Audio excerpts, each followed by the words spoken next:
From one retired school teacher to now a pair of retired school teachers. It's a pleasure to introduce Gay and Dusty Blech. They've ridden their tandem, they're retired teachers, and they've ridden their tandem here from Albuquerque, New Mexico. Their most memorable ride was a full moon ride through White Sands National Monument. Gay and Dusty Blech.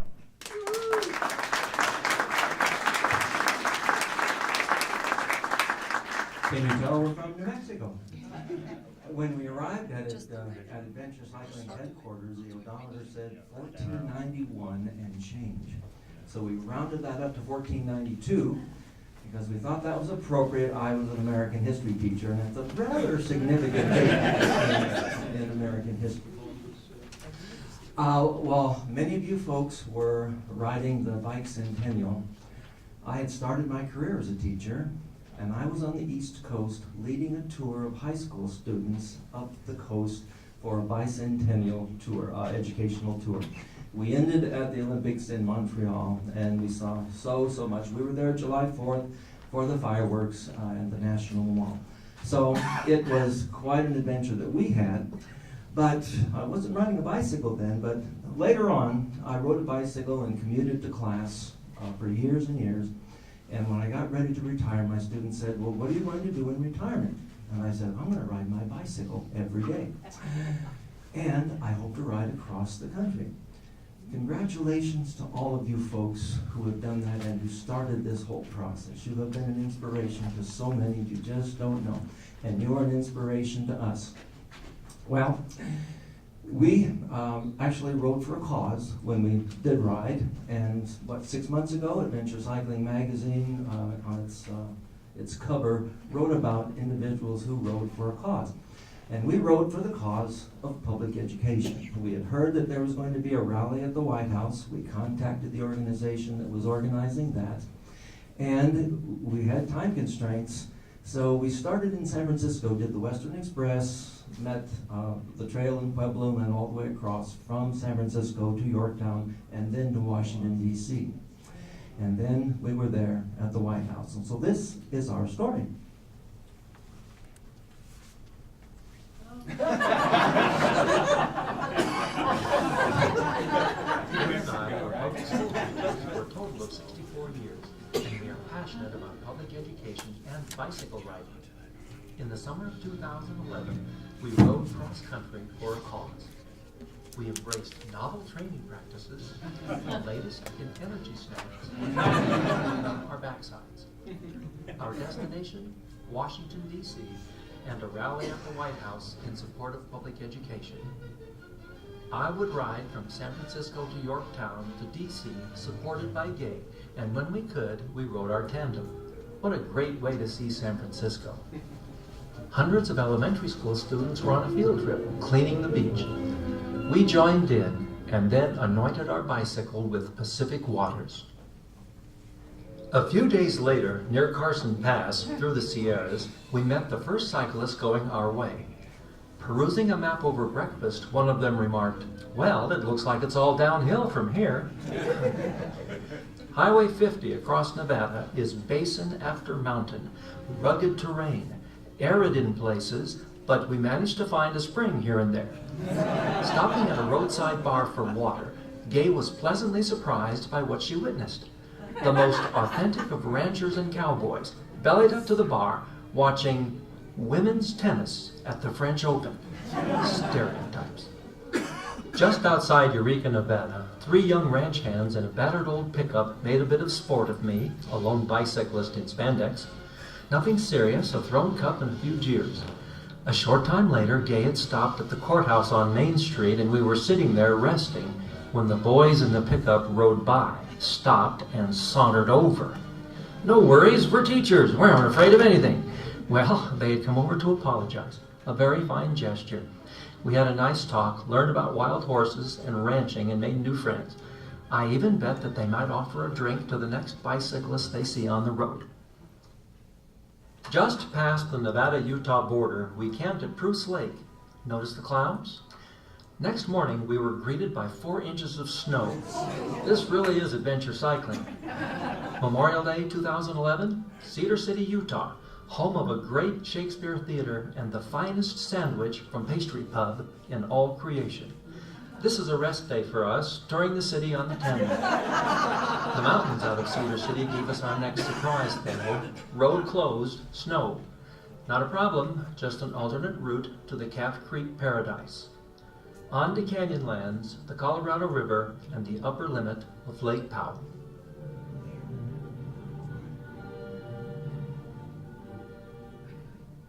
From the Utah-Colorado border, we saw in the distance the snow-capped mountains, and we knew that adventure cycling maps would be taking us there. The most scenic, but not really the easiest way.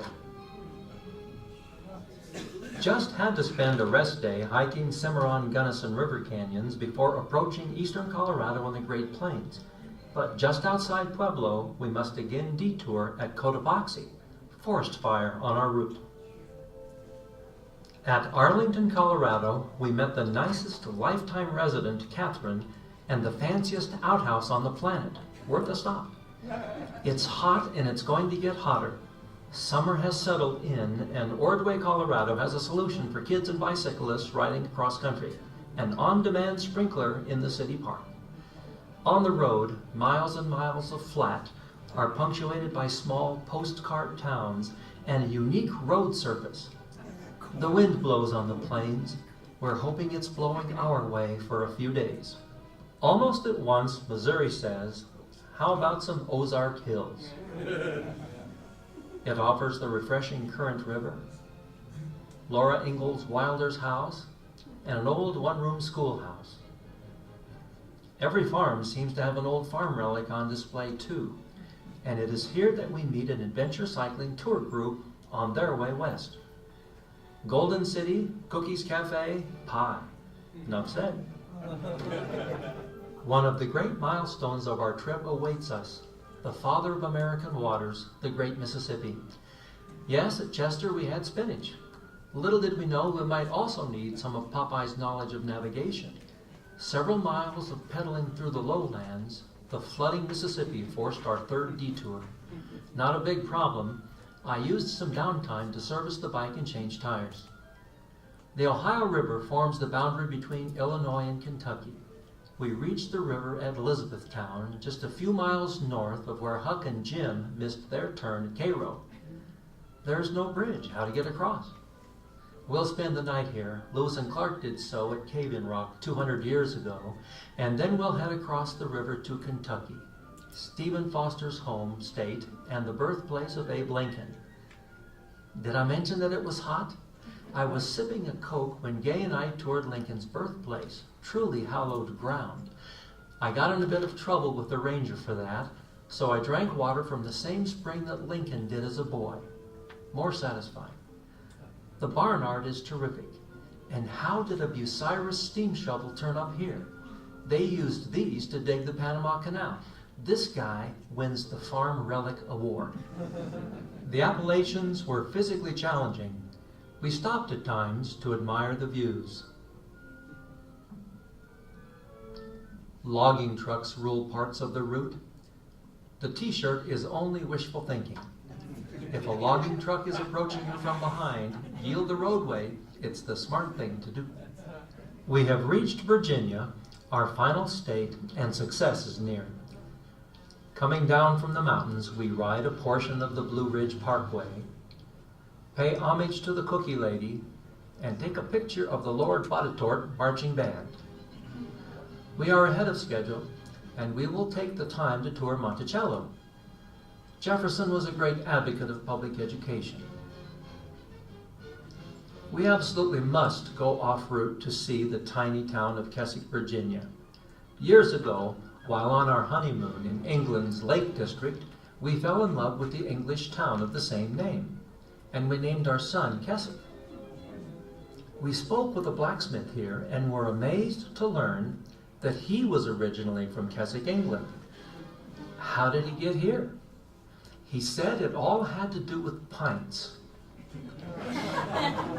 Between Richmond and Mechanicsville, my shifter fails, and I will ride the tandem for a day.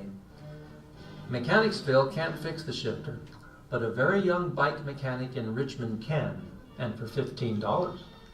I nominated him for an Adventure Cycling Award. Gay and I would spend a day on our tandem at Colonial Williamsburg before riding on to Yorktown.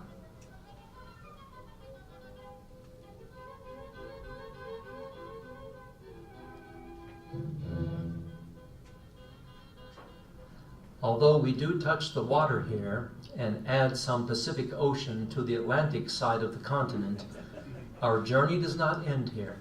We will take the Atlantic Coast Trail to DC.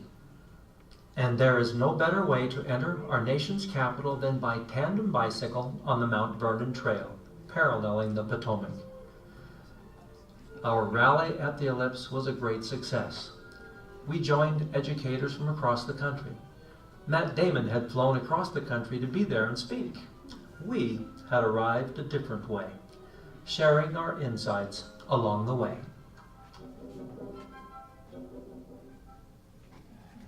Gay and I decided that the challenges we faced and the satisfaction we gained on our journeys as teachers and as bicyclists across our land had a lot in common. There are ups and downs, days of tremendous challenge, and days of inspiration. No single strategy will suffice for cycling the mountain passes of Colorado, the desert stretches of Utah, the winds of Kansas, or the narrow roads of Appalachia. Planning, preparation, strength, a spirit of adventure, good equipment, support from people, and a good roadmap ensured our success. Happy trails to all of you. See you on the road.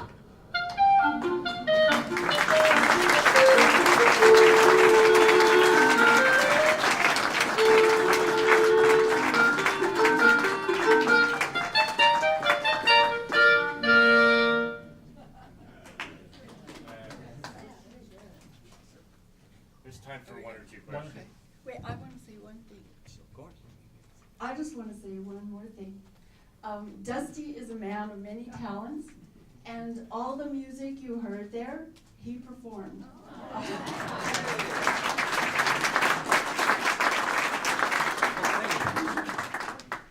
Well, Dan and Vicki are coming up next, and Dan has told us a quick story about something he took a picture of that was very large. Did you notice something large in our presentation, very large?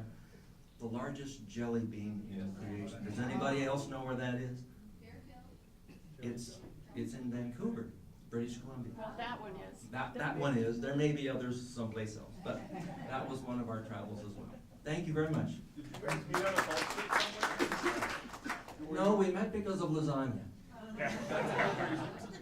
I was at her aunt's house, and then she served me some lasagnas. It's wonderful, and my aunt, or her aunt, took credit for it.